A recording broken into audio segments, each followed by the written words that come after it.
ایک لیاقت پور یا لیاقت آباد اردو سپیکنگ لوگوں کا ایک جو ہے وہ صوبہ نہیں بلکہ اب ریاست بن جائے گی.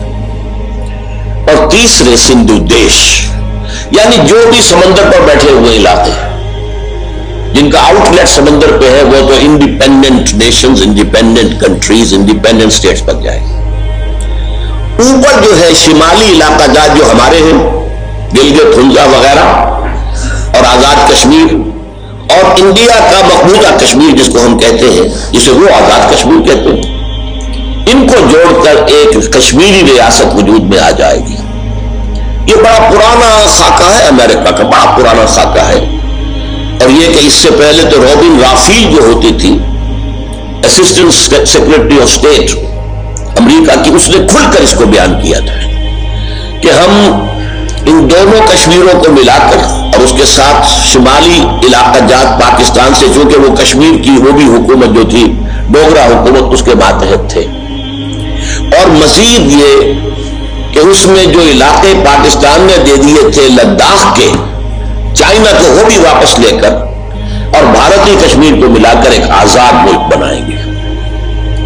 اس کے بعد بہت عرصے تک یہ آواز نہیں آئی تھی، کل پھر آئی ہے. امریکہ کے ایک سینیٹر نے یہی بات پھر کہی کہ کشمیر کے مسئلے کا واحد حل یہ ہے کہ اس کشمیر سے بھی، انڈین کشمیر سے اور پاکستانی کشمیر اور شمالی علاقوں سے دونوں طرف سے فوجیں وڈرا کر جائیں، انڈین بھی پاکستانی، اور یہ یونائٹڈ نیشنز اسمبلی کو دے دیا جائے علاقہ. وہ یہاں پر اپنے اہتمام میں پلیبسائٹ کروائے، اور اس پلیبسائٹ کے اندر 3 آپشنز ہوں گے.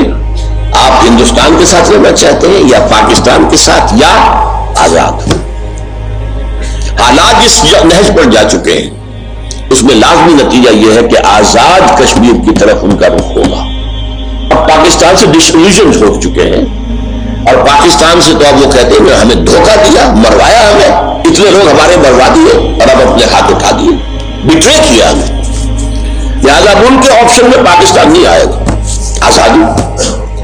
اور یہ آزاد ریاست جو ہے یہ امریکہ کی سازشوں کا گڑھ بنے گا. یہ ایک نیا اسرائیل بنے گا. ایک اسرائیل ایشیا کے وسط میں ہے، ایک اسرائیل ایشیا کے بطن میں، ایشیا کے ہارٹ پہ درمیان میں قائم کیا جائے گا. اس لیے کہ کنٹینمنٹ آف چائنا پالیسی اب اسی طریقے سے ہے امریکہ کی جیسے 40 برس تک containment of Russia of USSR policy تھی. اس کے لیے اسے یہاں قدم جمانے کا موقع مل جائے تو اب کیا چاہیے. وہ ایک کشمیری کو سونے چاندے میں تول سکتا ہے، ان کو بڑی سے بڑی مراعات، مدد، امداد، ان کو خوشحال بنانے کے لیے، تاکہ اس کا عمل دخل جو ہے اس علاقے کے اندر قائم ہو جائے. بہرحال میں نے تھوڑی سی تفصیل اس کے بیان کر دی کہ یہ پرانی اسکیم ہے جو اب پھر اٹھ کر سامنے آ رہی ہے. تو 4 تو یہ ریاستیں انڈیپینڈنٹ ہوں گی، بلوچستان، لیاقت آباد اور سندھو دیش. اور پھر یہ ہے کہ سندھ میں سے سندھو دیش بناتے ہوئے چھوٹی سی پٹی نکالی جائے گی کہ جو اس پاکستان کو جو بقیہ ہے بچا کچا پاکستان، اسے بھی اپروچ سمندر تک مل جائے. وہ وہاں پر اپنی کوئی، اس لیے کہ موجودہ جو ہے کراچی وہ تو چلا جائے گا لیاقت آباد کے پاس، لیاقت پور کے پاس. پورٹ قاسم جو بنا دی گئی ہے وہ سندھو دیش کے لیے ہے، تیار ہو رہی ہے. تو بہرحال بقیہ پاکستان کے لیے بھی کوئی چاہیے کوئی کوریڈور دے کر سندھ سے، اور وہاں پر جو ہے اس کو پہنچا دیا جائے گا سمندر تک تاکہ اس کا بھی آؤٹ لیٹ ہو. باقی پاکستان سینٹرل پاکستان ہو، اس میں پنجاب ہے اور سرائکی علاقہ ہے کافی، کچھ سرائکی علاقہ بلوچستان میں چلا جائے گا، کچھ سندھ میں جائے گا. جو باقی ہوگا وہ اس سینٹرل پاکستان میں آ جائے گا. یہ ہے پیشن گوئی. پاکستان کے بارے میں پیشن گوئیاں دنیا میں کیا ہو رہی ہے.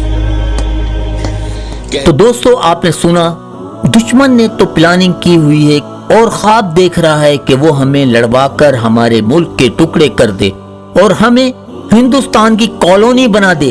میں امید کرتا ہوں میرے سندھی بھائی، پٹھان بھائی اس سازش کا حصہ نہیں بنیں گے اور اس واقعے کو عدالت کے سپرد کر دیں گے، اور عدالت کی ذمہ داری ہے وہ مجرموں کو قرار واقعی سزا دے.